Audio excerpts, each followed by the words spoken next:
Happy Sunday, Tampa Bay. We're with you for another week here on the Duncan Duo Real Estate Show to talk about the Tampa Bay real estate market like we are every Sunday at 10 a.m. here on WFLA News. My first show back, in case you couldn't tell. Last week we ran kind of a best of rerun show because I was out with some health stuff.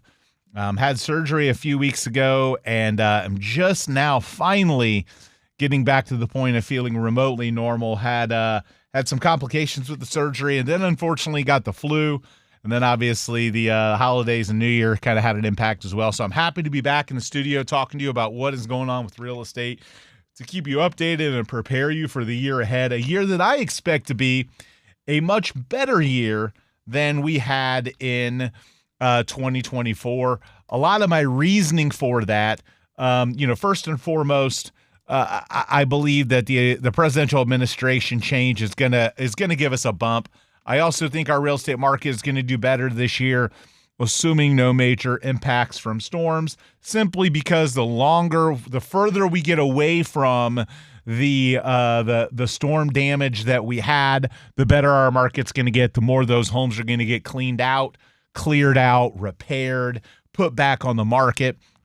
And I think that's going to contribute to positives. And I think we're going to see some drops in interest rates, some overall improvement in buying power for consumers, and just overall a better economy. So do I think it's going to be some stellar record-breaking, crazy year? No. But do I believe that we will have a better 2025 than 2024 in real estate? The answer is yes.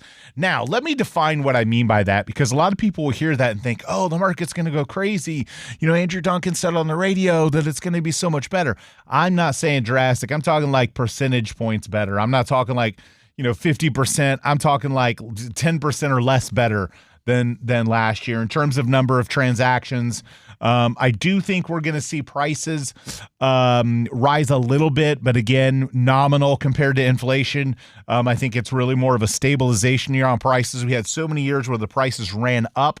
And then, of course, we had the storm and the damage and some of the distressed properties that come along with that'll put downward pressure on prices, to where I think we'll end up seeing, some of that offset by, non-damaged homes doing better. But ultimately, I believe we'll see our average sell price creep up a little bit in 25. But more than anything, I think we're going to see an increase in transactions. I think that, the storms created extra transactions from people that had their storms damaged and then decided while they're waiting on their home to be repaired, they're going to go out and buy. And then second, the consumers that say, oh, wow, and investors, let me go look at these good deals. I can buy these homes that were flooded or damaged, and I can go, those are created transactions that wouldn't have happened without the storms. And then last but not least, the migration around Tampa that's going to happen. People are going to some people afraid of living on the water or in those flood areas, moving, inland and out into the country. And of course, if we do have another year without storms, I think we'll see some of our population growth back. So again, I do think 2025 will be better. I also think we're going to see, like I mentioned, a drop in interest rates. How much of a drop in interest rates remains to be seen. There's a lot that needs to happen in the economy, and with the administration change for massive rate drops, I don't think we'll see those, but I do think we're going to see a few rate drops this year, which again will impact affordability. And every time they drop rates, and here's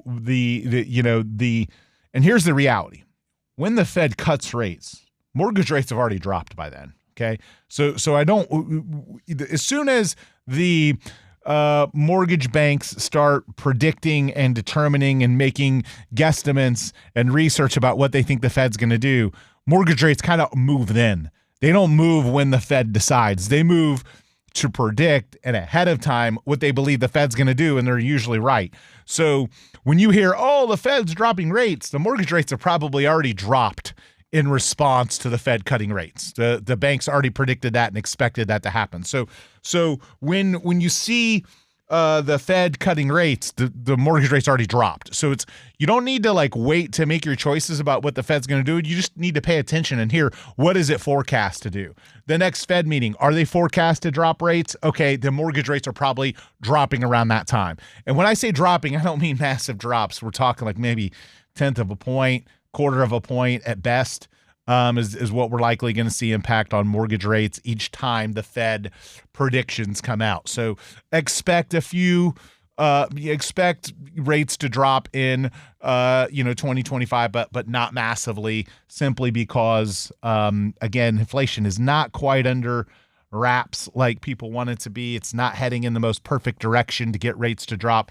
But 30-year mortgages, they're down in the mid sixes now. The average rate, of course, you can get into the fives. Of course, you can buy a new construction home, and in some instances, get much lower by doing a 2-1 rate buy down. 2-1 rate buy down allows you to have higher closing costs, sometimes paid for by seller or builder, to where your rate is 2 points lower in year 1 and 1 point lower in year 2, and then the normal rate by year 3. A lot of people are looking at the 2-1 buy down right now with the expectation that by the third year, we'll be back to seeing, record low mortgage rates. Now, I don't know if I predict the same, but there are people betting on that. And certainly, do I think interest rates will be lower in a year or two? Of course I do. Do I think they'll be back? Do I think they'll be 2 points down? Hard to say that. So nonetheless, there are solutions out there for you to get your payments lower and your mortgage rates lower. It just requires the right mortgage lender, the right seller, and a creative approach to financing your property.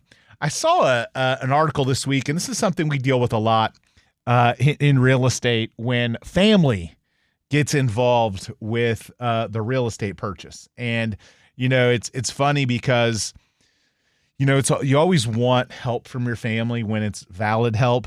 But unfortunately, in the real estate industry, far too often we see situations where, parents are helping their kids buy.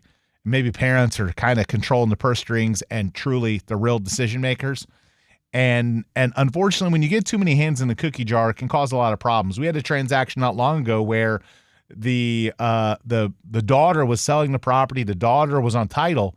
And the daughter was in her 30s. I mean, it's like, come on, it's time to grow up. It's time to grow up. It's time to let your kid go. But the daughter in the 30s was calling us, and then the father would call us, and they'd be contradicting what they would tell us to say. And we had to tell the father, hey, look, she's the one that's on title. Well, I paid for it. It does not matter. Like, what matters in the real estate world in terms of who we are authorized to act on behalf of is whose name is on the contract. And whose name is on the contract is our client. If your name isn't on the contract, we have to have something in writing authorizing you to direct us. So when you're a parent and you're helping your kid, you got to be really clear who is the decision maker and who is authorized. Because when you call a real estate agent and you tell them to do something, or you call a seller, or you call a builder and you're telling them something and you're not the person on the contract and you're not the real estate agent, it causes so much confusion and so many problems. And I got to tell you, if you're a real estate agent, listen to this, you know what I'm talking about, because you have dealt with those situations where the dad is contractor and going to do the inspection, or the dad or the mom is providing the financing, and they're going to helicopter parent their way through the real estate transaction, try and tell the kid what to do, and sometimes giving them bad advice. Or the one that I think is the funniest is when family members get involved that have never bought a home before and they're trying to guide the process. So just be really cautious if you're a family member and you're helping your kid buy or sell their home, that you understand, kind of the pecking order, who's authorized to make a call, who's authorized to make a decision, who's authorized to tell someone something to do, because it does happen to where those two parties conflict, and then the real estate agent or the title agent or the builder is stuck in the middle of that. And it's probably one of the worst transactions to deal with is when somebody's buying and their family member is intricately involved in it. It can be really problematic with the process of moving towards closing, because who the decision maker is and whose directives you have to follow can get really confusing. But by law, it's whose name is on the contract or who's been authorized in writing to all parties to be able to act on behalf of the the transaction or the buyer or seller. So saw an article this week, buyers with kids get more family help, which I thought was interesting. So 1 in 4 buyers that have children received family cash for down payments compared to 12% of those without. So in other words, if you're someone that has kids, and you're buying a home, you're 2 times more likely to get money from your family to help you buy a home, which I thought was kind of interesting. I mean, I guess I get it because maybe grandparents they want their grandkids to have a safe environment. And, the fact that someone's having a family maybe makes the parent or grandparent feel more comfortable giving money to the family for housing because they know it's going to house more people versus, maybe a single person not getting that. But I just thought that was interesting, that buyers with kids get more financial help. They get more funding for down payment.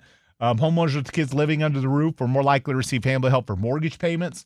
1 in 6 homeowners with kids receive financial support from family to help pay their mortgage, compared to 8% of those without kids. So again, same kind of number. So families, parents, grandparents feel much more likely, or not feel much more likely, are much more likely to help out their kids when their kids have kids. And if they don't, then they're less likely to help them, maybe because they think they don't need as big of a home unless they can afford it, and they don't need the housing as much unless they can afford it, if they don't have kids, and the economy's been rough. So obviously tugging at the heartstrings here, but the parents and grandparents supporting the families of their kids or grandkids is more common, again, when they know that their children at home, and maybe a true more important need for more space than just somebody wanting extra room or extra bedrooms or extra garage space, but truly extra rooms for people to live in. So hopefully that makes sense as you go down the path of buying or selling. And if you're a real estate agent, man, enjoy those transactions when multiple people in the family are involved. Those are some of the best transactions out there. Anyway, we're going to be back. We're going to talk about the Tampa real estate stats, what we saw for November. The November stats came out in December. The December stats won't come out for a few weeks. And I'm going to talk about those stats after a quick break here on the Duncan Duo Show.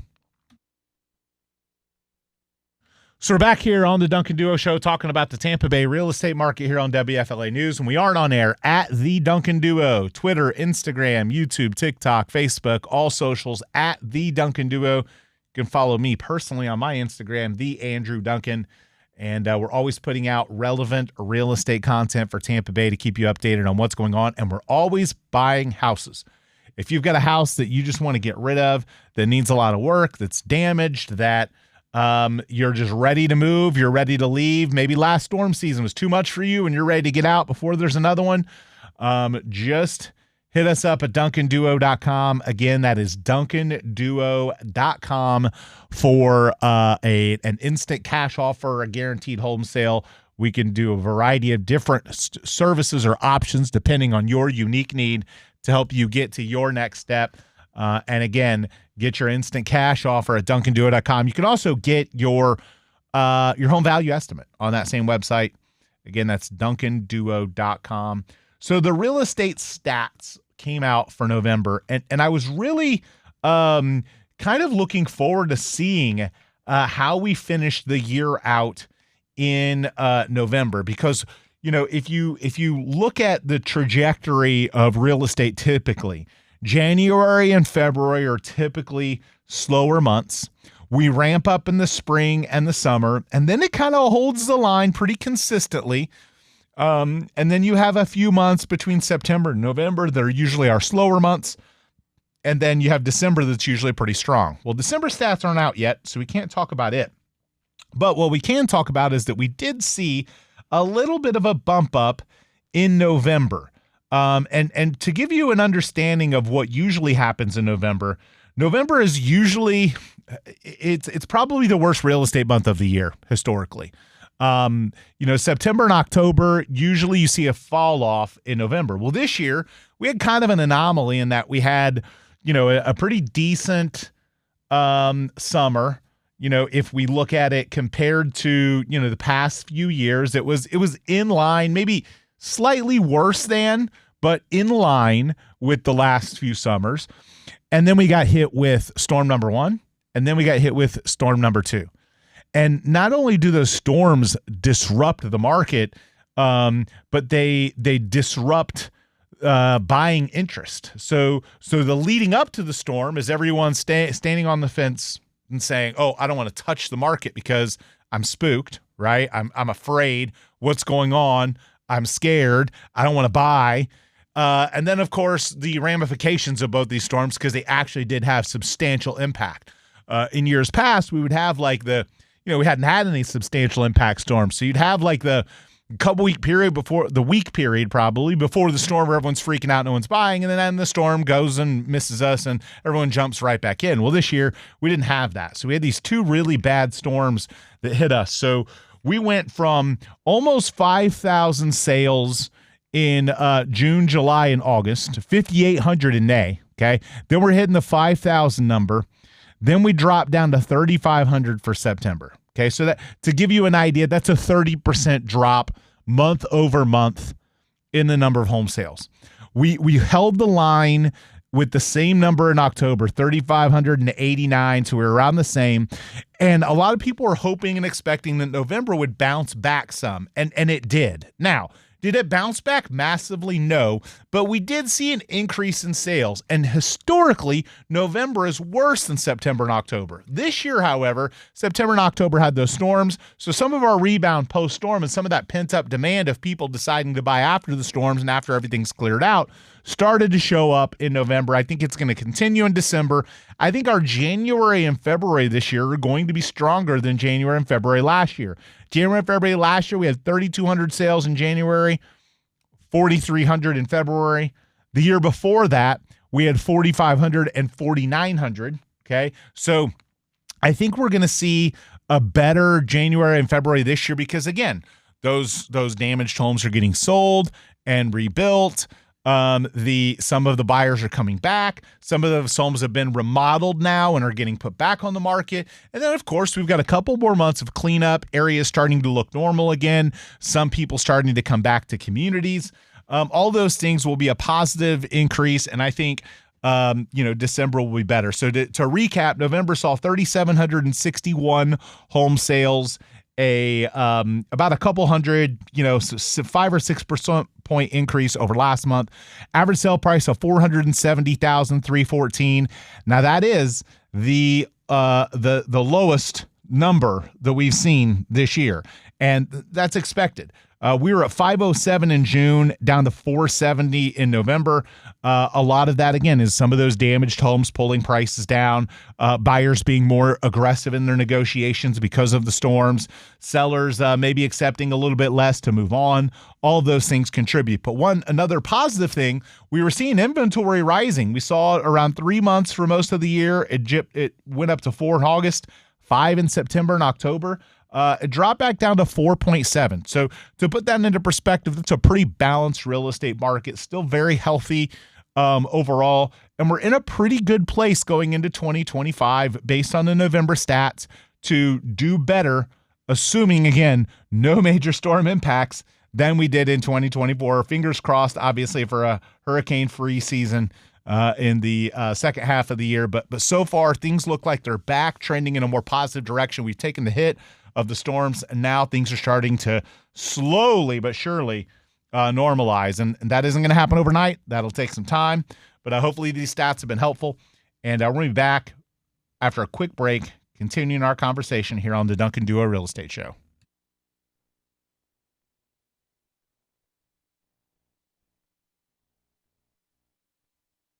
So we're back here talking about the Tampa Bay real estate market. Andrew Duncan of the Duncan Duo team.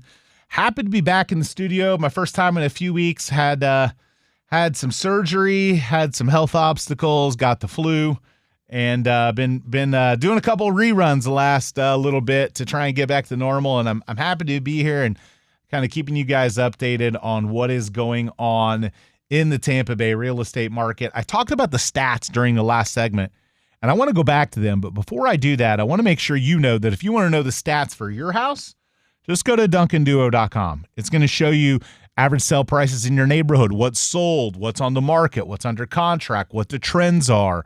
Are there foreclosures in your neighborhood? They're starting to show up in some communities. Are there short sales?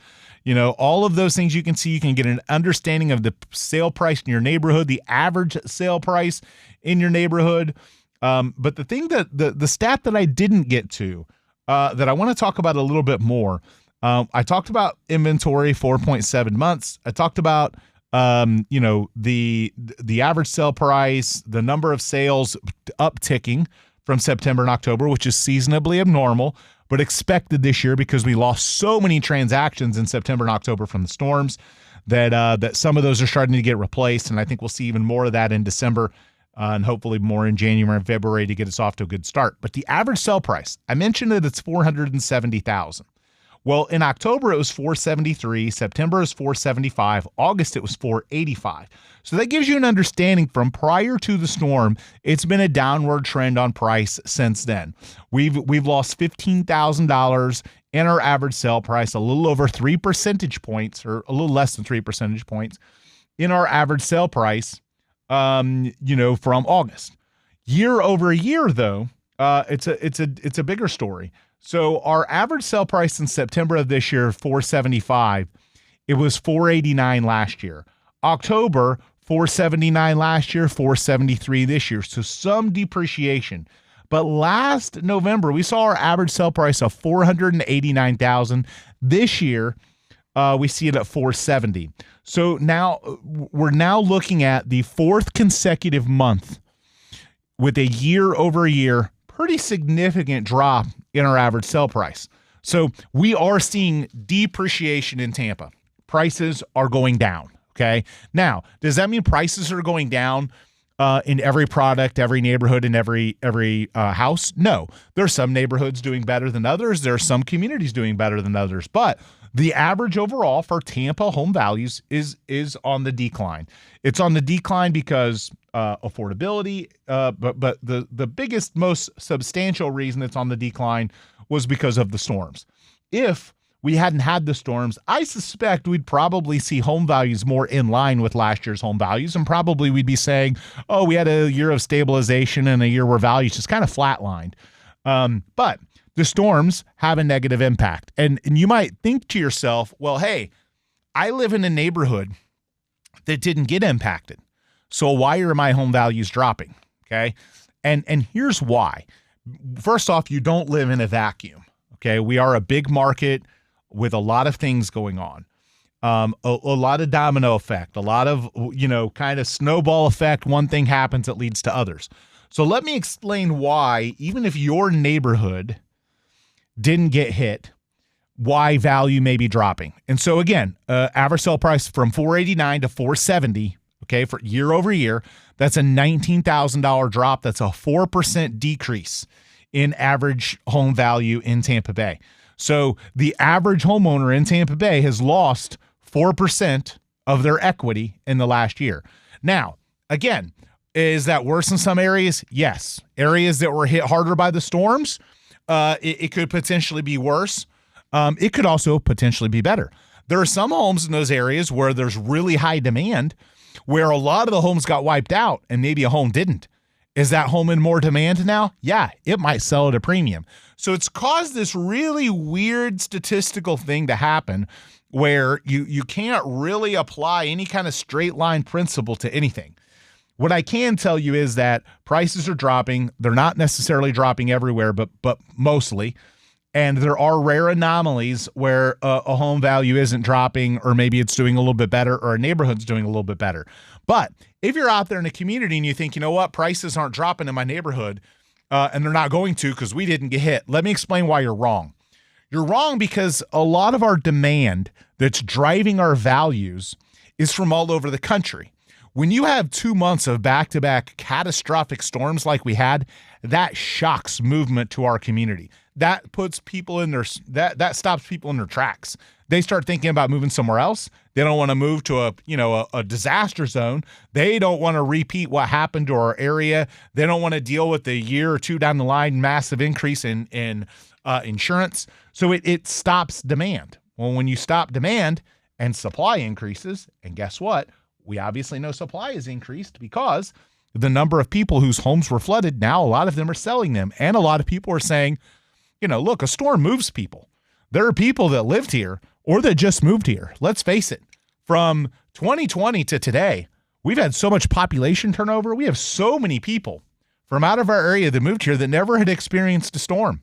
that haven't gone through 10 or 20, like me, I've been here 20 years. I've gone through 19 years of a bunch of close calls, never really any major hits. Well, then we got 2 of them back to back. I can do the math on that and say, it'll probably be a while before we get another one, so I'm okay.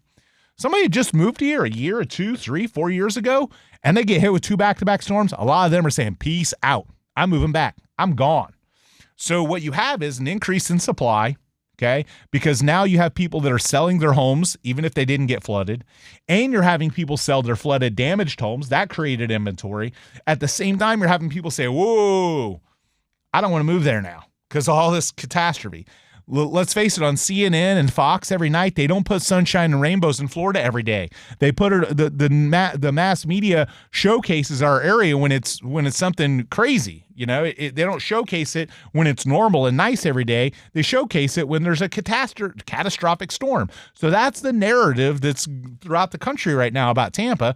People are freaked out about moving here. We're gonna see a population growth slow down in Tampa. And we're going to see an increase in inventory in the short term for sure. So both of those things lead to prices dropping and buyers having more leverage to negotiate a better deal. I think that trend continues. I think it continues for a few months. And my hope is with some drops in interest rates and the administration change that we start to see appreciation again, maybe in the 3rd or 4th quarter of next year. But prices are dropping. And you just have to come to the realization of looking at the math on that to understand the why behind it. And so your area didn't get hit. Why do you think your price shouldn't drop? Well, first off, if your comps are from a few months ago prior to the storms, they're not relevant anymore. The whole world changed for Tampa Bay then. Number 2, you've lost buyers, okay? Your home doesn't sell without buyers. It isn't. You can't go online and, it's not a stock investment. It's not like you can track it online and look at a number and say, oh, that's what I can cash out for.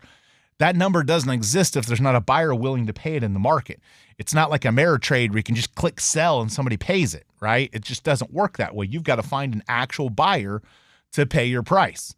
And of course, there's investors and hedge funds and cash buyers like myself. They're out there looking for opportunities to say, hey, look, I'll buy that for the right price. So there's always buyers. It's just at what price. So if your neighborhood didn't get hit, you're still going to see value drops. And here's the other reason. Your neighborhood might not have gotten hit, okay? But here's what happens, okay? The likelihood is that the neighborhood next year is maybe something there got hit, or maybe the neighborhood next to that one. You may not have enough comps for an appraisal in your neighborhood. An appraiser likes to use a handful of comps. You might only have 1 or 2 sales. Then they got to go to this neighboring subdivision to find a couple. Maybe a couple in there got hit. Maybe there's a short sale in there because somebody's now distressed and doesn't have enough money or didn't have flood insurance. So all of these things are contributing, and you're going to continue to see prices soften a little bit. Now, are we going to see our prices go from $470 to $250? No. We're going to see $470 to $460 to $450. And then hopefully maybe back up again. But we are seeing some softening of price. That is going to continue. That isn't changing overnight. And it's a trickle effect because these storms created some distress sales that turn into short sales or foreclosures end up being new comps. And even if you don't have any in your neighborhood, if the neighborhood next to you or the neighborhood next to that or the neighborhood next to that has one, then it'll pull down that neighborhood. And when that neighborhood's values drop and they've got to use one of those homes for your comp, guess what it does to your neighborhood? So you can be in a perfectly fine neighborhood and have nothing happen in your neighborhood and think that you're insulated, and you 100% are absolutely not insulated. Okay, so hopefully that makes sense and gives you an understanding of why some homes might go up in value if they're super, super rare in an area that's in super high demand. Like I'll give you an example. Waterfront in South Tampa, okay? Waterfront in South Tampa got decimated, okay? I suspect that there will be some South Tampa waterfront homes that didn't get hit, were just being completed, not quite complete, whatever it is, that get completed and sold that will sell at a premium because there's so few of them available that didn't have damage, okay? Or that weren't impacted, very negatively. So because of a rarity, okay? If you have the only home in the neighborhood that didn't get hit or didn't get flooded, maybe then you a premium. But if you're in an entire neighborhood and your entire neighborhood didn't get hit and you think that you're safe, your values aren't going to drop, I'm sorry. It's just probably not accurate, okay? So, again, rare circumstances. Every market's different. Every city and community is a little different. But the reality is that the storm caused a lot of damage. It zapped buyer demand. It increased supply. And here's what happens. Real estate values go up with the supply and demand curve. A drop in supply, an increase in demand, what happens to price? It goes up. Well, we're in the opposite of that. We have an increase in supply and a drop in demand. So what happens? Prices soften. The stats show us that. The stats are going to keep showing us that. So if you are a home seller, get aggressive with your price. Be realistic. Your house isn't the Taj Mahal. It's not the best house in the neighborhood like you think it is. There's a reason you own it. Everybody thinks their house is the best house in the neighborhood. Your house is worth what someone will pay for it. And you have to price it to sell if you actually want to sell. If you don't want to sell, then don't put it on the market. If you don't want to sell it at a price the market will bear, then now isn't the market for you. I see too many people. We get people all the time call us and say, "Yeah, I got this $500,000 house, and man, if somebody paid me $550 for it, I'd sell it." And there are realtors that will take that listing, not us. It's a waste of time. No one's going to pay that. You're just going to waste time on the market. Then you're going to get upset at your realtor because the home didn't sell, when all the while the only reason it didn't sell is because you're in fantasy land on the price from the beginning. So if you want to sell in today's market with prices softening, you have to get ahead of the downward trend. If we think prices are going to drop another few percentage points, you need to price your home at that now. Because buyers are going to look at this data, they're going to look at the math, they're going to see the trend, and they're not going to want to buy your house for what it was worth 6 months or a year ago. They're going to want to buy it for what it's going to be worth in 3 to 6 months, which is probably going to be less. So hopefully that makes sense. We'll be back wrapping up the show with our last segment here on the Duncan Duo Show.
So we're back here on the Duncan Duo Show, wrapping up with our last segment. I talked in the last segment about the real estate stats, about the drop in home values, the expected continuation of that through my expectation and belief is the first half of the year.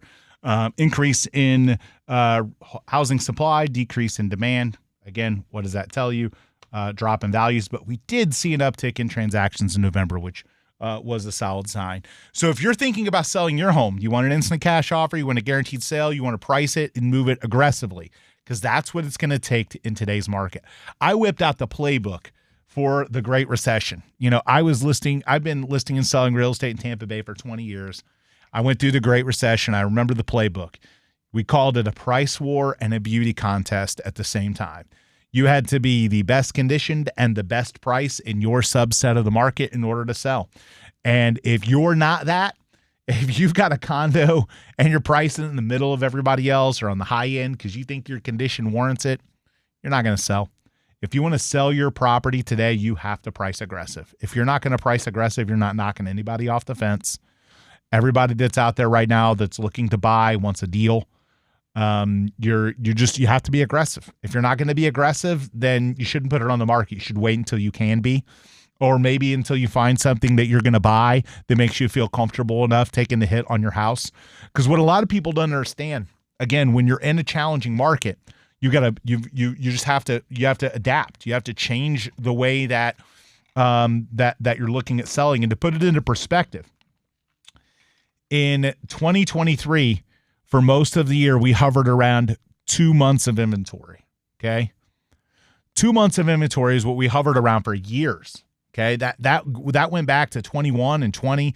Well, maybe 1 month for a little bit of time, but it was around 2. We're over 5 now. Okay, so we're 250x.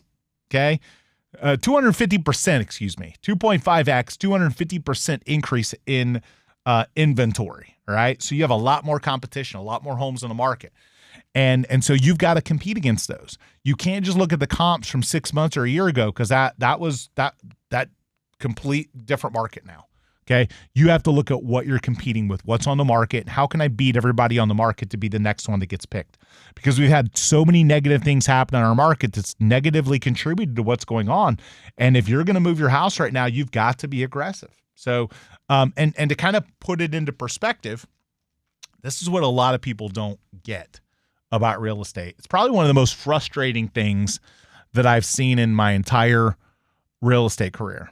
Because when I look at other things that I invest money in, if I'm going to sell something, I'm looking at the opportunity of what I'm going to buy.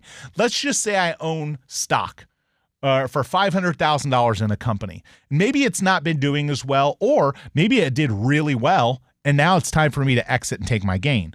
Regardless of what that is, me selling that stock, okay, I'm choosing to sell it to move the money into something else that I expect will do better for me, number one, or laterally will offset whatever I may not get or may not get what I want out of that investment. I'll do better on the other side. Okay, so here's what I mean by that.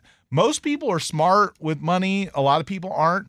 But if you're selling your house and you're like, oh man, I can't sell it unless I get 500, and all I'm getting is 470. Okay. Well, then it's all relative. That just means you need to get a $30,000 better deal on what you buy. And guess what? That's completely realistic right now. People are accepting lower offers. Different parts of the country are doing better than others. If you don't get what you want out of your house, it just means you have to make it up on the buy, or maybe you sacrifice a little on the buy to get to where you really want to be. Because people don't look at it relatively like that. They'll say like, oh, I need to get to 500. And so they'll wait for values to rise. And then their house is 500. And then they go out to look, and guess what? The house that they wanted to buy at 450, now it's 500 because it went up too. Because guess what happens? If real estate values are going up, the real estate you're looking to buy right now, 6 months from now, it's going to go up too. So look at it in the right perspective. If you're selling your home and not getting the amount that you want, okay, you're also the seller that's selling you what you want to buy probably isn't getting what they want either. So if you wait for your value to go up, you're not in a vacuum. Okay, if you wait for your value to go up, guess what the value is going to do on the property you're going to buy? It's going to go up too. You didn't gain anything except you wasted a whole bunch of time living somewhere you don't really want to live. So this idea that you have to get to a certain number, it's nonsense. It makes no sense at all, because in reality, if you wait for that fantasy land number that doesn't exist right now, the value is going to go up what you want to buy too. So it's really all relative. Hopefully you can put that into perspective. When you go to sell your property, maybe you don't get the number that you want. We'd love to get you the number that you want, but it's just not sometimes realistic. If you're ready to sell, DuncanDuo.com, you can get an instant cash offer. We can come in, pay you cash, quick, clean, simple. That isn't always netting you the most money. Okay. Let's face it. If someone's going to give you cash for your house, they want to be able to turn it around and make a profit. Either they rent it and get a good enough return, or they fix it up and resell it and make a gain. So they can't buy your house for, your fantasy land number cash, because there's not any profit in it. Okay. Like the people buying houses for cash are not nonprofit organizations. They're doing it to make a profit. Now, if you don't want to go that path, we have the traditional path where we put your home traditional retail market and we market it to retail buyers, and you take photos and videos and you put it out there. So there are different paths that you can go, and all those are available again at DuncanDuo.com, where you can also get a quick home value estimate at duncanduo.com. We'll be back next weekend like we are every week talking about the Tampa Bay real estate market, and have an awesome rest of your weekend, Tampa Bay.